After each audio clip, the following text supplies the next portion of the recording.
Hello and welcome to Neverwinter Nights 2, and this will be part 48.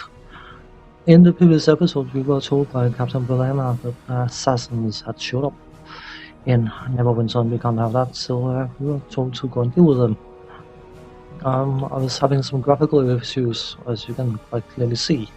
The buff marking of Battle Tide is still going, but if you can tell, it's slightly faded compared to the normal version. I exited the game and reloaded, and that didn't do anything, but then I tried to run out of this building, and for some bizarre reason it appears that this visual bug is attached to the building.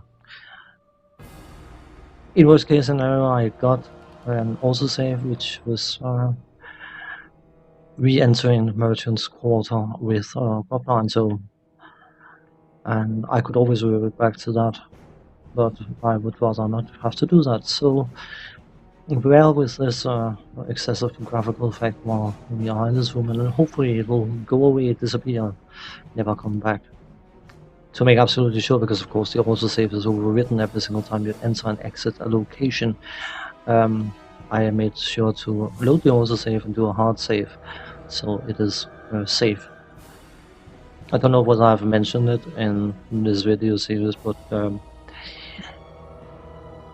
the game is good. I like the game, I like the characters, I like the plot, I like everything about it, but it has got some issues. Certain bugs from time to time, and you cannot risk saving your main save with a crippling bug that you don't realize is a crippling bug before 15 hours down the line. So I'm always a bit apprehensive when things like this happen, but let's carry on and see what we can do. Hopefully this is just bound to this building. That'd be good. I would be most happy if that was the case. I would prefer if it wasn't there to begin with, but yeah, you know what I mean. Maybe you don't, but I've given my reasons for why. Anyway.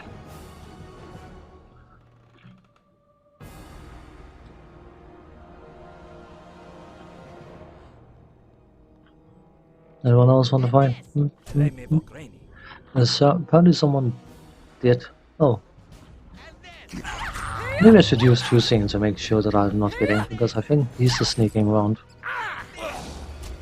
So. I just don't want to spend an hour and a half buffing my character, because you can be in situations where you're buffing and buffing and buffing, and then the fight's done before you're buffed. It's a bit unfortunate, I suppose. Anyway. Okay.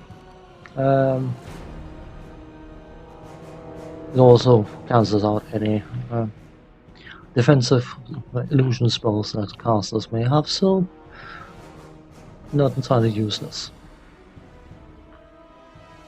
Oh.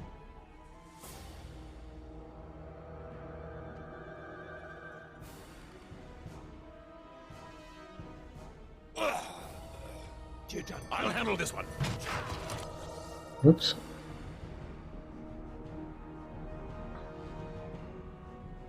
Okay, this is a bit awkward. So, as I said, I parked the cursor top of the screen, but it always makes the screen spin around. This big guy looks a bit... Do you know when you have a program that you have installed that's running consistently because it's an important program, and you have to, if you set it to not try to do updates and things like that, if the computer is active, and that program decides that you're sitting there playing a game and you're recording at the same time. No, you're not. Your computer's not busy. Anyway, this guy looks beefy. We should probably buff ourselves as high as we can and then engage it. So.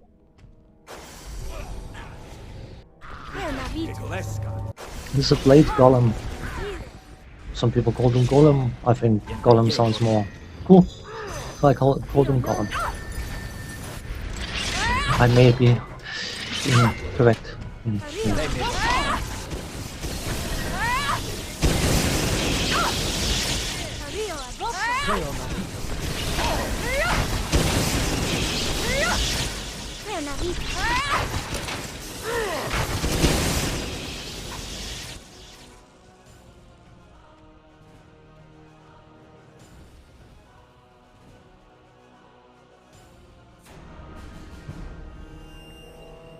Why, that was a golem with blades. Wasn't he magnificent? The construction, the elegance, the sheer sharpness of those blades. The work of a master craftsman, indeed. It's good if it's driven back to the portal. If it hadn't, we should follow it. I mean, if the portal was still open, which it is not. But to let it get away before taking a good look at it, why am I missing out? I do not know who sent the golem, but it was attacking the Githyanki as well as us. There's a third party at work here. Regardless, I think we've done all we can. Here. We should report back. Okay. That was a very, very good point. The graphical block was removed by cutscene. Cool. That was a very, very valid point. The fact that the blade gun punched up the Yankees as well as trying to punch up us. So it is actually rather dangerous. Hits like a truck. Anything that's called golem something is usually rather dangerous. So let's see, is this one trapped? I would have been surprised if it wasn't. But of course we took no lightning damage because we have lightning resistance. So let us use the chime of opening. Oh, magic wand. Hey, wand of sleep. I could use one of those wands myself. My sleep pattern is rather, yeah, not worth talking about. Anyway, let's head back and tell Captain Bolena we did a good deed and all that kind of stuff. And I'm so happy that our graphical bug has disappeared. It doesn't take much to make me happy.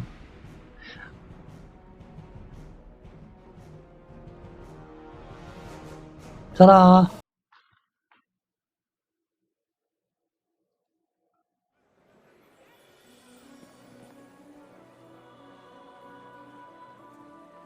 If I had to go the right way, that might be useful. I wonder if medieval GPS systems have been invented yet. They are soon releasing Baldur's Gate 3, which is a game that a lot of people are looking forward to. Surprise, surprise.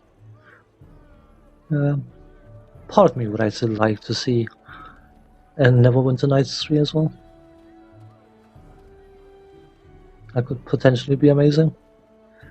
But, I don't know, maybe. Speaking of, and this is just a quick side note before we progress the story, I tried some time ago, quite a while ago, to do a playthrough of Baldur's Gate, but I was fooling around too much, and unfortunately certain events in that game seems to be time gated. So if you don't do them within a certain time frame, you can miss out on very important events, which is a bit... I think I started on Baldur's Gate 2. Or maybe intended to, but never got around to. Had to test out how that game behaved. I completed it twice. Early last year, I think it was. Once on a monk and once on a paladin. The monk was going with the NPC party, and the paladin was being supported by a full group of created party members, because you could do a single player multiplayer game where you create all 6 characters, and I didn't know which one to go with, so I was sort of parking it up, because certain people might want to have the interaction with the NPCs, and certain people might want to have full control, because of course the NPCs you get, they have strengths and weaknesses, and you are in no control over their strengths and weaknesses, and you are in no control over their quirkiness. And that is why playing a local multiplayer game of that, or a version of that game, can be ideal if you want to be in full control. But of course, I mean, you have to tell all the NPCs, I'm sorry, party's full, subtle, and they don't like that. So I was just thinking that, because I mean, it is a potential game I could cover at some point if there was any interest.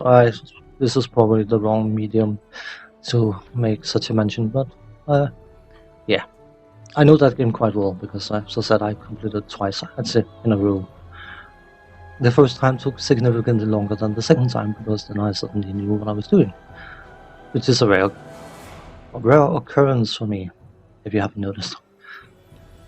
Anyway, let's go in and say hi. How are we looking? 6,000 to go.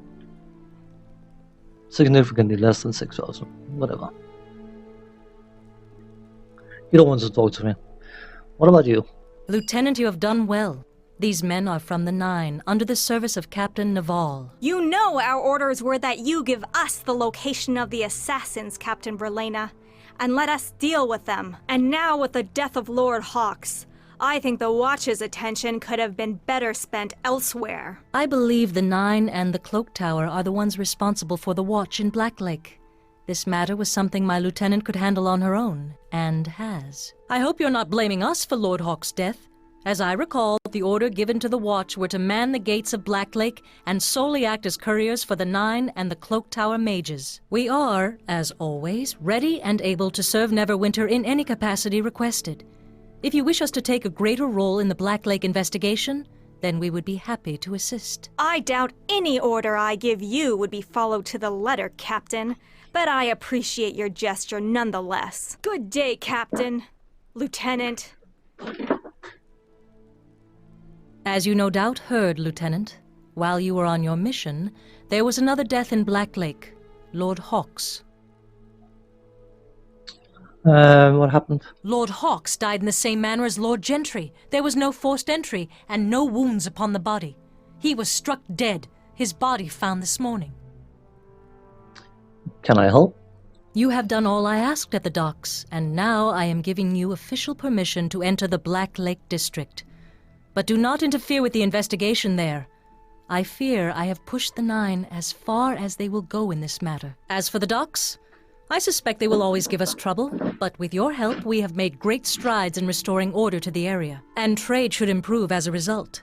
Lord Nasher will be pleased, and I shall make sure to mention your name to him. Thank you for your efforts, Lieutenant, and fortune be with you on your travels in the Blacklake District.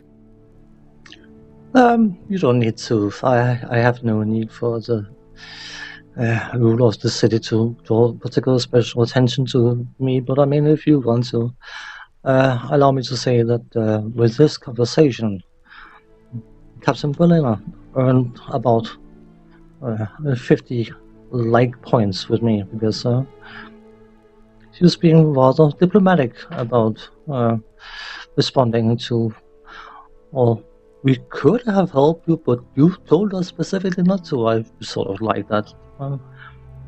Being sort of, we could have, but she didn't want us to, so I like that attitude. It's a bit biting, but still remaining very, very diplomatic about things.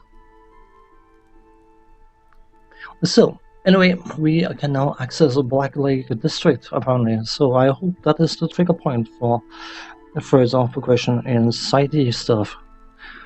That is my hope, at least. How much experience did we gain for that? We must have gained about 2 million, didn't we? No? 300, I suppose. But now we can carry on with investigating the silver shard. But before we do that, I do want to head back. I want to check out those blasted side stuff so I can gain more experience. Hope it's not too annoying. Me? Yeah, Come you. with me.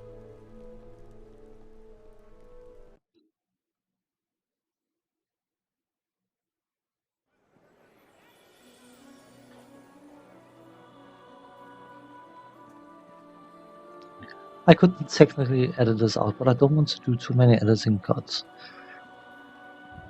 What I can do is, so I can quick save. Yeah, and if nothing came of my excursion to the Sunken Flagon, then I can just load this quick save and you'll be none the wiser. Since I reloaded the quick save, you can likely imagine that there was nothing to be achieved by going back. So let's head into the Blacklake District. Expect a lot of talky. I'm just saying. So, story relevant, I should mention.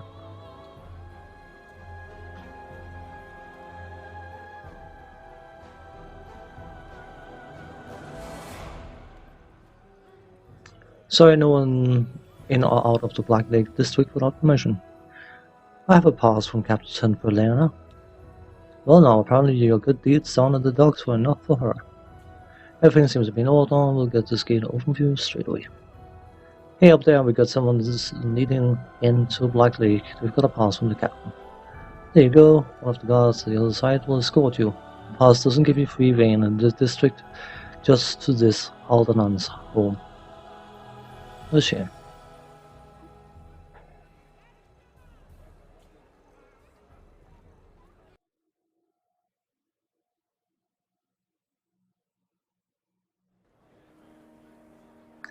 Aldanon, as you said, right?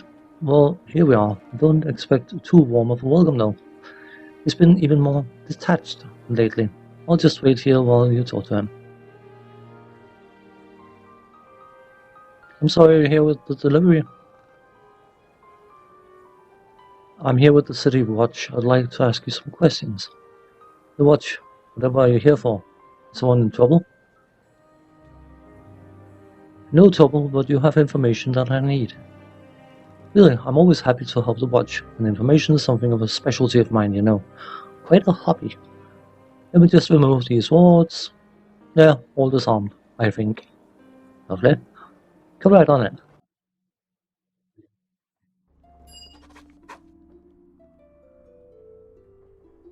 Ah, well met, well met. Please forgive my rather rude questions at the door. I would never intentionally stand in the way of the City Watch. Well, unless there was nowhere else left to stand, really. But that wouldn't happen unless there was a flood. I must confess, normally I'm rather, well, reclusive. Not that I dislike people, mind you. Quite the contrary. But lately, with all the troubles, a murderer on the loose and young nobles sneaking around up to who knows what, I've had to place wards around my home. Nobles sneaking around? Ah, yes. Lately I've seen figures sneaking around in the dark, and not that well-meaning sort of sneaking either. It's obvious what they want. What do they want? Why, my house, of course. As if I would ever sell it. Ridiculous. I'd sooner give up my left eye. But my right annoys me at times, so that would be an easier sell. Alright. Please go on. In any event, back when I first settled in Neverwinter, my humble abode was on the outskirts of Blacklake, bordering acres of untouched wilderness. Now, with Neverwinter being rebuilt, following all that plague nonsense, my property went from the periphery to being right on the main thoroughfare of the rich part of Neverwinter. All the nobility wants to live in Blacklake, but there's no more room, so lately they've been trying various ways to convince me to sell my land. How do they try to get you to leave? First, they tried offering me ridiculous sums of gold. What do I need with more gold? Next, they tried making loud noises late at night. But I need little sleep, so the only thing they accomplished was scaring away the night birds that raid my garden, for which I thanked them. Lately, they must be getting desperate, because most nights I can look out and see them watching me. Is there anything I can do to help? Oh no, not at all. My wards work quite well, and these nobles are too civilized to try anything worse than mild harassment. Are you sure these figures you see are nobles? Of course. Who else would sneak around my home? Well, present company excluded. Oh, that's right. You came here for a reason, yes? It's a long story. Great dear, what a tale! The moment you arrived, I knew I'd be interested in meeting you. Wish I'd known that when I first greeted you. Would have saved some time. You've certainly come to the right place. A while ago, I found another shard with properties similar to the ones you possess. I've done every possible test on the shard, but learned little. However, I've never had another shard to compare it against. If you'd like some answers, I'll gladly run some tests on your shards. I have just enough quicksilver to do it. Certainly. Here you go. Ah, thank you. I'll be right back with this.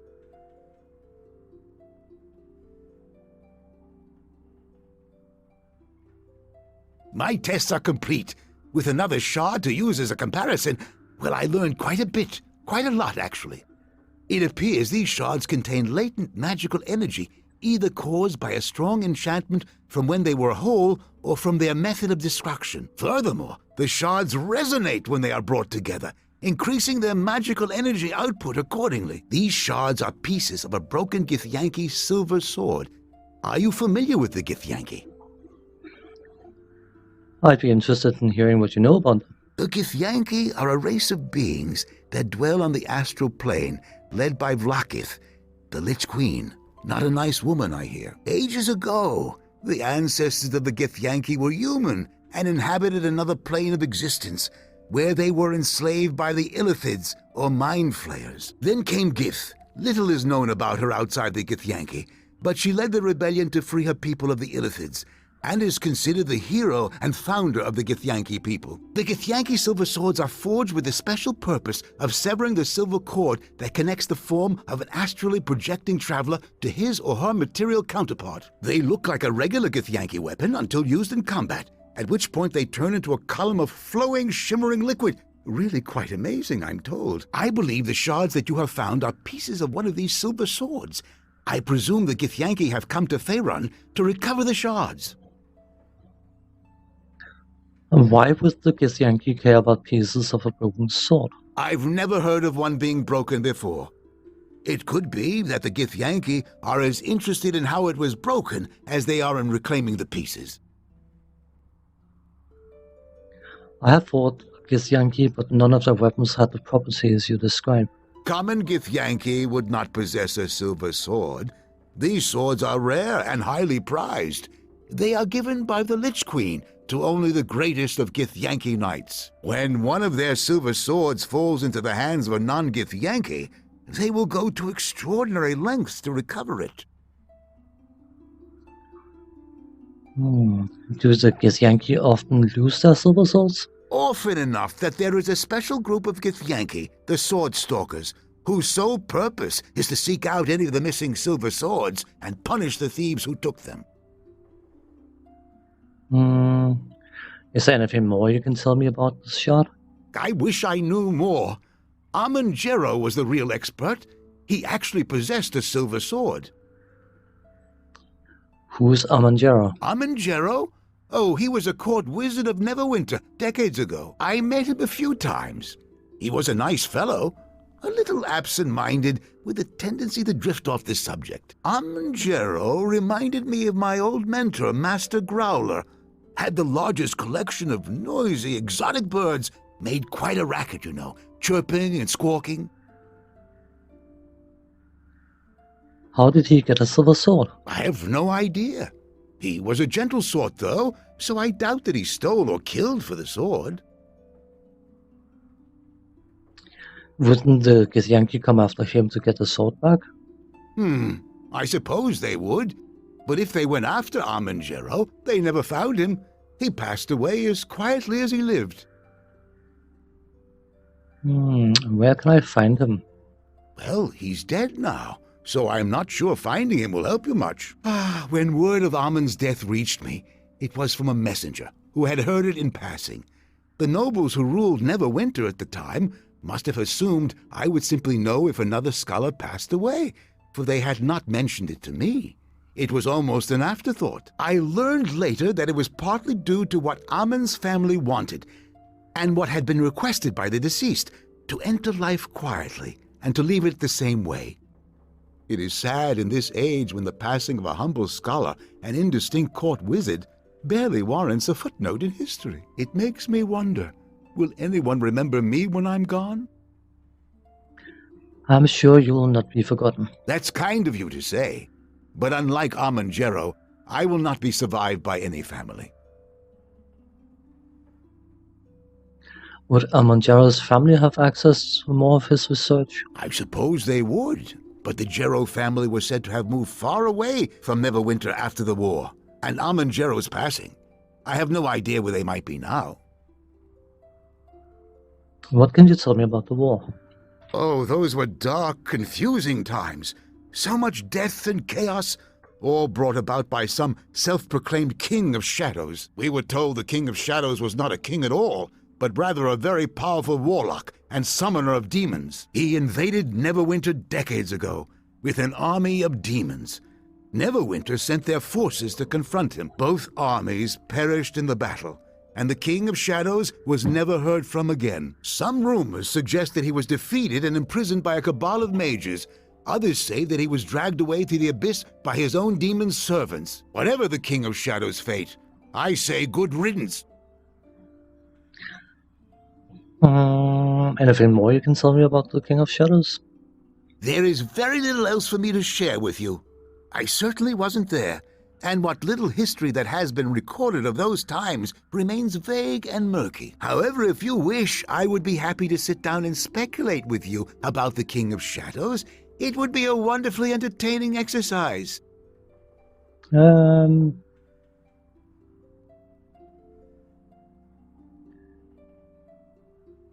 Enough history. Where else can I find the information I need? Well, there is Amanjero's Haven. It was a secret retreat of his, I believe. I suspect that the Neverwinter archives here in Blacklake would have its location. They typically keep noble family records in the secured archives. They don't allow just anyone to access them, though. I petitioned to be allowed to peruse the secured archives, but I was denied because, well, some silly misunderstanding regarding misplaced books that somehow ended up in my possession. Interesting. How can I get access to the secured archives? Normally, you would have to petition for access, which could take several weeks. However, ask the guards at the archives to speak directly with Archives Administrator Kotnik. He has been known to let me in, quietly on occasion. Thanks for the help. I'll be going now. Very well. Thank you for your visit, and for letting me chat with you. Quite enlightening, really. Oh, and before I forget, you may take my shard. I've no use for it any longer, and who knows, you may gather more. Do be careful, though. I plan to raise my wards again after you have left to keep out those young nobles skulking about. Hope we haven't talked too long. Otherwise, they may have gathered their courage and attempted to sneak in.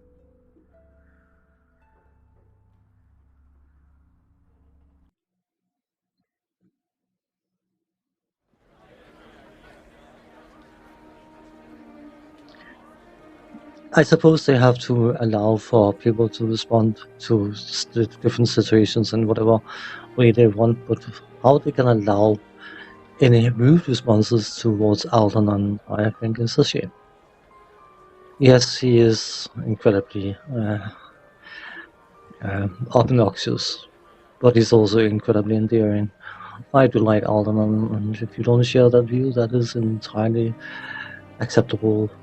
I don't mind, but I find him endearing. We can squeeze in a few minutes more here, so we went there for a while, but no worries. I found a stout branch and little carving for Harmony, my fiancée. Thanks for your patience. Can we go to the archives now? The archives were my orders were to take you straight to Aldanon's and back out again. Diplomacy. It will only be a short side trip. What's the harm? I suppose it will be alright. Just a short trip after all. I'm not one for books, though. I'll wait outside once we get there. Come with me.